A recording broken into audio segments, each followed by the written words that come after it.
Hello मेरे प्यारे दोस्तों।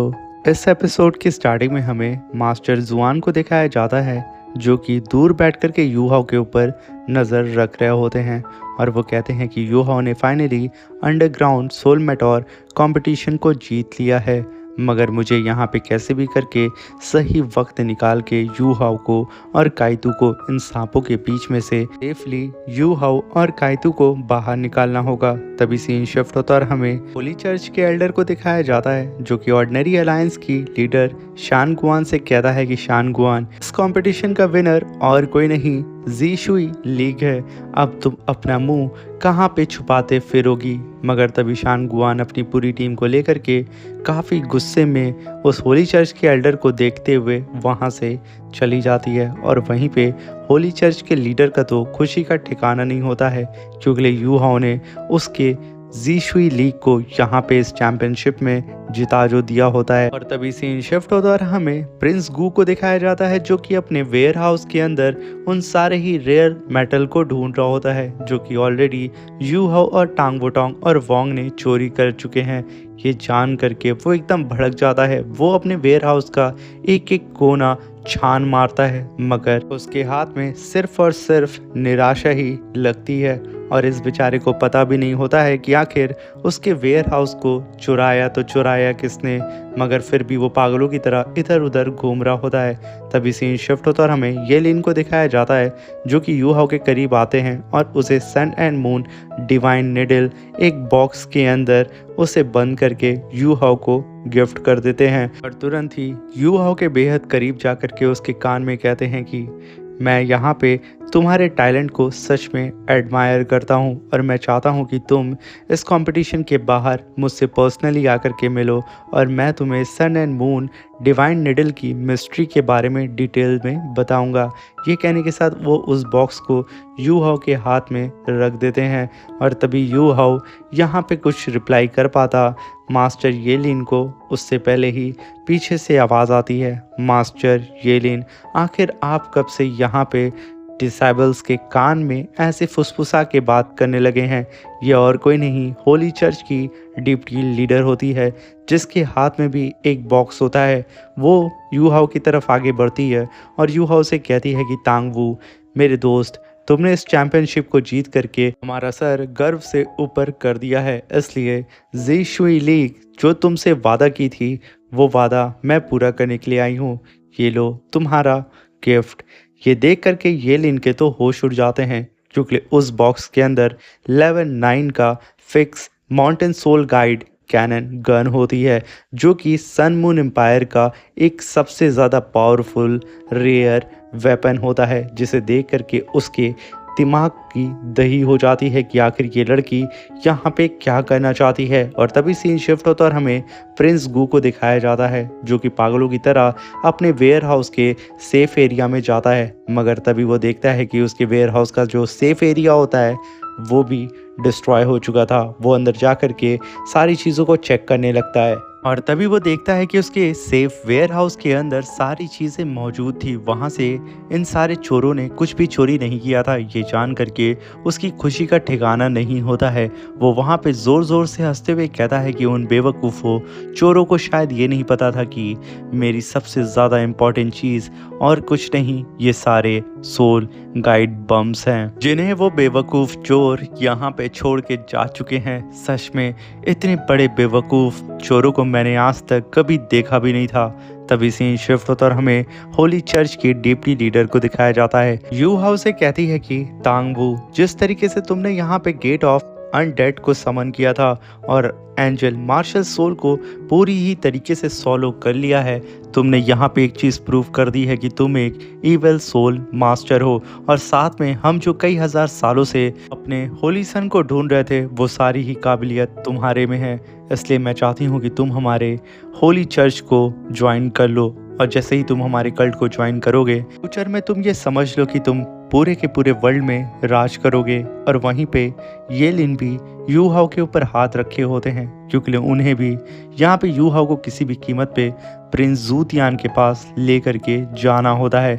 और तभी सीन शिफ्ट होता है, हमें प्रिंस गू को दिखाया जाता है जो कि अपनी खुशी मना रहा होता है। मगर तभी उसका एक सिपाही कोने में आकर के टिक टिक की आवाज़ सुनता है, और जैसे ही वो उस टिक टिक की आवाज़ के पास आता है उसके होश उड़ जाते हैं। वो चिल्ला करके कहता है कि योर हाइनेस इधर आकर के देखिए ये क्या है। तभी प्रिंस गू दौड़ते हुए आता है, और जब वो अपने सामने एक instantly high explosive soul guide time bomb होता है, जिसमें सिर्फ 3 सेकंड ही रह गए थे ब्लास्ट होने में, ये देख करके उसके होश उड़ जाते हैं, उसकी फट के 4 हो जाती है और साथ में उसकी मौत उसको अपने आंखों से नज़र आ रही होती है। वो चिल्लाते हुए कहता है कि जल्दी से यहाँ से भागो। और तभी सीन शिफ्ट होता है और हमें यू हाओ को दिखाया जाता है, जहाँ पे वो दोनों ही मास्टर यू हाओ के कंधे पे हाथ रख के उसके जवाब का इंतजार कर रहे होते हैं। यू हाओ यहाँ पे कुछ बोलता उससे पहले ही मेघडूस सिटी के अंदर एक काफ़ी बड़ा ब्लास्ट होता है। उस ब्लास्ट की वजह से पूरा का पूरा बैटलफील्ड हिल जाता है। वहीं पे होली चर्च का एल्डर कहता है कि आखिर ये ज़मीन यहाँ पे हिल क्यों रही है, यहाँ पे कहीं भूकंप तो नहीं आ गया है। वहीं पे पूरे के पूरे मेघडूस सिटी में इतना खतरनाक ब्लास्ट होता है जैसे कि कोई परमाणु बम फटा हो। सारी की सारी मेघडूस सिटी पूरी ही तरीके से तहस नहस हो जाती है। यूँ समझ लें कि मेघडूस सिटी का नामो निशान मिट चुका था। ये ब्लास्ट इतना ज़्यादा ख़तरनाक होता है, यहाँ तक कि इस ब्लास्ट का जो इम्पैक्ट होता है वो पूरे के पूरे सन एंड मून एम्पायर के अंदर हमें नज़र आ रहा होता है। इस ब्लास्ट के इम्पैक्ट से कोई भी बच नहीं पाता है, सब के सब वहाँ हिल से जाते हैं। तभी हम बैटल अरीना का सीन देखते हैं, जहाँ पे सारे ही एल्डर आपस में यही कह रहे होते हैं कि आखिर बाहर ऐसा क्या हो रहा है जिसकी वजह से ये पूरी जगह शेक कर रही है। वो लोग उड़ते हुए तुरंत ही बाहर आके देखने चले जाते हैं, मगर तभी यू हाओ और काइटू के पास मास्टर जुआन आते हैं और यू हाओ और काइटू से कहते हैं कि मैंने ऑलरेडी सबको ही यहाँ से सेफली निकाल दिया है, सिर्फ तुम ही दोनों बचे हो, इसलिए जल्दी से जल्दी यहाँ से बाहर निकलो। और तभी हम देखते हैं कि उस ब्लास्ट के इम्पैक्ट की वजह से जितने भी cultivator youth elite soul master competition के अंदर पार्टिसिपेट किए थे, वो सब के सब भी इस ब्लास्ट को देख करके हिल जाते हैं। उन्हें समझ में नहीं आ रहा होता है कि यहाँ क्या हुआ है। और वहीं पे प्रिंसेस वीना इस ब्लास्ट के शॉक वेव को सेंस करके कहती हैं कि ग्रैंडपा क्या यही शेर्क एकेडमी का प्लान था। वहीं पे उसका ग्रैंडपा कहता है कि शेर्क एकेडमी ने सच में मुझे खुश कर दिया, मैंने सोचा नहीं था कि वो लोग इतना बड़ा धमाका करेंगे। ये कहने के साथ वो अपने सभी लोगों को लेकर के काफ़ी तेज़ी से वहाँ से आगे की ओर निकल जाता है। और वहीं पे हम मास्टर येलिन को देखते हैं, जो कि गुस्से में काफ़ी तेज़ी से उड़ते हुए सीधा ही प्रिंस जूतियान की तरफ बढ़ रहे होते हैं। और वो गुस्से में कहते हैं, जिस किसी ने भी मेरे सन मून एम्पायर के साथ ये कमीनापन किया है, मैं उसे जिंदा नहीं छोड़ूंगा। ये कहते हुए वो काफ़ी तेज़ी से आगे उड़ते चले जाते हैं। तो तभी हम एल्डर जोंग को देखते हैं, जो कि अपनी ग्रैंडसन के साथ खड़े होकर के उस ब्लास्ट को देख रहे होते हैं। तभी वो कहता है कि अगर मैं पैलेस के अंदर होता और अपनी इंजरी को हील करता तो पक्का मैं अपने ग्रैंडसन के साथ मारा जाता। अच्छा हुआ कि मैं अपनी इंजरी को हील करने के लिए मेघडूस सिटी से बाहर आ गया था, वरना आज इस ब्लास्ट के अंदर मेरे साथ साथ मेरे ग्रैंडसन्स की भी मौत तय होती। तभी हम मास्टर जुआन, काइतू और यू हाओ को देखते हैं, जहाँ पे मास्टर जुआन इस ब्लास्ट को देख करके काइतू और यू हाओ से कहते हैं कि सच में तुम दोनों ही ने जो कारनामा आज यहाँ पे किया है, ये कारनामा कोई भी नहीं कर पाता। तुम लोगों ने सन मून एम्पायर की ईंट से ईंट बचा दी। जितना नुकसान आज इस ब्लास्ट की वजह से हुआ है, इतना नुकसान आज तक किसी ने भी इन लोगों को नहीं पहुंचाया होगा, वो भी इनके घर में घुस करके ही। और ये कहने के साथ वो यू हाओ और काइटू को लेकर के वहाँ से चले जाते हैं। और तभी हम प्रिंस जूतियान को देखते हैं, जो कि अपनी नंगी आंखों से अपनी ही मेघडूस सिटी को तबाह होता हुआ देख रहा होता है।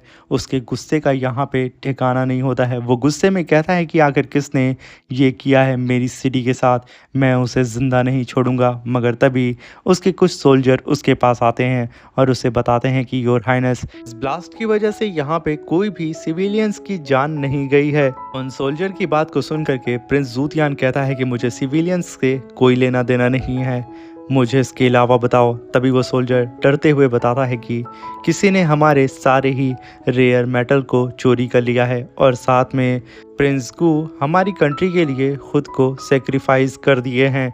और माय लॉर्ड, मैं आपको बताना चाहता हूँ कि हमारे फर्स्ट एम्परर भी अब नहीं रहे।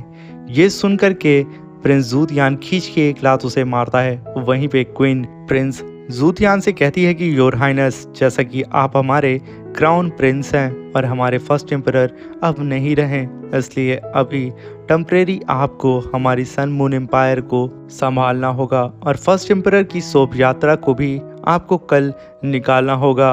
और साथ में कल youth elite soul master competition है, शायद हमें उसे कैंसिल करना पड़ जाएगा। जिसे सुनकर के प्रिंस जूतियान हंसते हुए कहता है कि youth elite soul master competition का कल फाइनल है तो वो कैंसिल नहीं होने वाला है। और रही बात फर्स्ट एम्परर की शोभ यात्रा निकालने की, वो तो ज़रूर निकलेगी, मगर ये बुढ़ा मरने के साथ साथ मुझे सन मून एम्पायर का किंग बना करके गया है। पर मुझे यहाँ पे उस बंदे का धन्यवाद कहना चाहिए जिस बंदे ने इस मेकडू सिटी के अंदर ये ब्लास्ट किया है। अगर ये ब्लास्ट ना होता तो फर्स्ट एम्परर नहीं मरता, ना ही प्रिंस गू और ना ही मुझे वो गद्दी मिलती। ये कहने के साथ वो हंसने लगता है और तुरंत ही अपने सिपाही से कहता है कि जा कर के एक ऑर्डर को पास कर दो कि पूरे ही मेकडू सिटी के अंदर अब मार्शल लॉ अप्लाई होता है। और जैसा कि फर्स्ट एम्परर मारे जा चुके हैं, ऐसा क्राउन प्रिंस मैं अपने सन मून एम्पायर की गद्दी को संभालूंगा। ये कहने के साथ प्रिंस जूतियान पागलों की तरह वहां पे हंसना शुरू कर देता है, क्योंकि प्रिंस जूतियान आखिर में यही तो चाहता था कि वो सन मून एम्पायर का किंग बन जाए। और मेकडू सिटी के अंदर ये जो इतना बड़ा खतरनाक ब्लास्ट हुआ है, ये ब्लास्ट एक तरीके से सन मून एम्पायर के अंदर काफ़ी तबाही और काफ़ी ज़्यादा लॉस भी लाया है। मगर इस लॉस के साथ साथ प्रिंस जूतियान के लिए ये एक काफ़ी ज़्यादा फ़ायदे का सौदा भी हुआ है, क्योंकि प्रिंस जूतियान के हाथ सीधे ही इस ब्लास्ट की वजह से एम्पीरियर की गद्दी उसके हाथ में लग गई है, यानी कि नया सन मून एम्पायर का किंग हो गया है प्रिंस जूतियान। अब प्रिंस जूतियान यहाँ पे कोई भी काम धड़ल्ले से कर सकता है, यानी कि वो जिसे चाहे उसे मार सकता है, जिसे चाहे वो आज़ाद कर सकता है। वो अपने मन में ये सारी बातों को सोच करके वहाँ पे शैतानों की तरह हंसने लगता है। और इसी के साथ हमारा ये शानदार सा एपिसोड मेरे प्यारे दोस्तों ख़त्म हो जाता है। चैनल पे अगर नए आए हैं तो प्लीज़ चैनल को लाइक शेयर सब्सक्राइब करके हमें सपोर्ट ज़रूर करिएगा। Thank you for watching. Bye bye, take care.